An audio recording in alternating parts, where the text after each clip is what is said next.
ဘိုးအဘိုးအိတ်ကမလေးဘူးလားဗျာကျွန်တော်တော့လေးလုံးလို့သေးတော့မယ်လေးတာပေါ့လူလေးရဲ့ဘဝဆိုတာလေးလံတဲ့ခီးတစ်ခုပဲလေဒါပေမဲ့အဘိုးကတော့အိတ်ထဲမှာမလိုအပ်တာတွေထည့်မထားဘူးကွ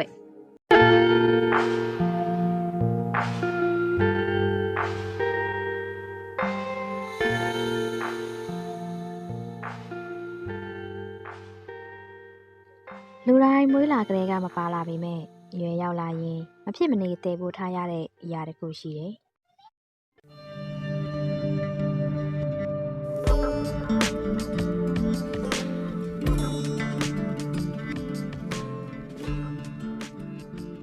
တချို့ကအဲ့ဒီယာကိုတာဝန်လို့ခေါ်ကြတယ်တချို့ကတော့ကံကြမ္မာတဲ့ကျမကတော့မမြင်ရတဲ့ကြောပုတ်အိတ်လို့ပဲခေါ်ကြတယ်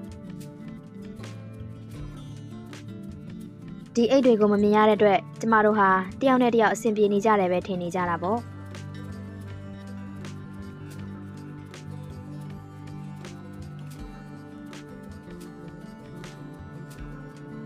စာနာနာလည်းမှုဆိုတာတစ်ဖက်လူရဲ့အိတ်ကိုယူပြီးထမ်းပေးလိုက်တာမဟုတ်ပါဘူးသူ့ရဲ့အိတ်လည်းလေးလည်နေပါလားဆိုတာအတိမတ်ပြုတ်ပေးလိုက်ခြင်းပါပဲ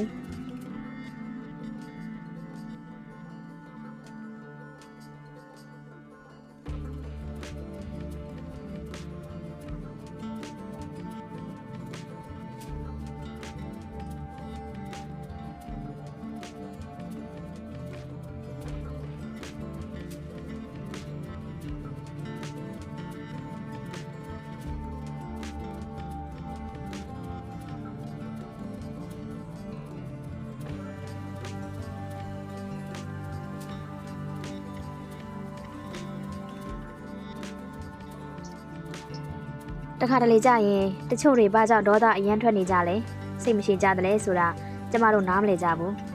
တကယ်တော့သူတို့ထမ်းပိုးထားရတဲ့အိတ်ကကျမတို့ထက်ပိုပြီးလေးလံနေတာမျိုးလည်းဖြစ်နိုင်တယ်လေ I'm here with him all night, wondering if you'll even come home with enough for rice. I am trying, but this weight.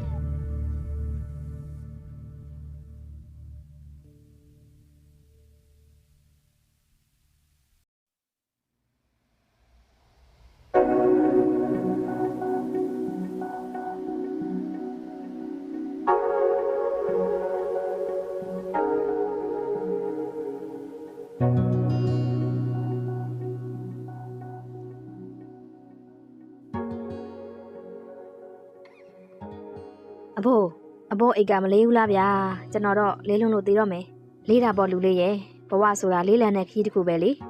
ဒါပေမဲ့အဘိုးကတော့အိတ်ထဲမှာမလိုအပ်တာတွေထည့်မထားဘူးကွလူလေးအိတ်ထဲမှာဘာတွေထည့်ထားလဲ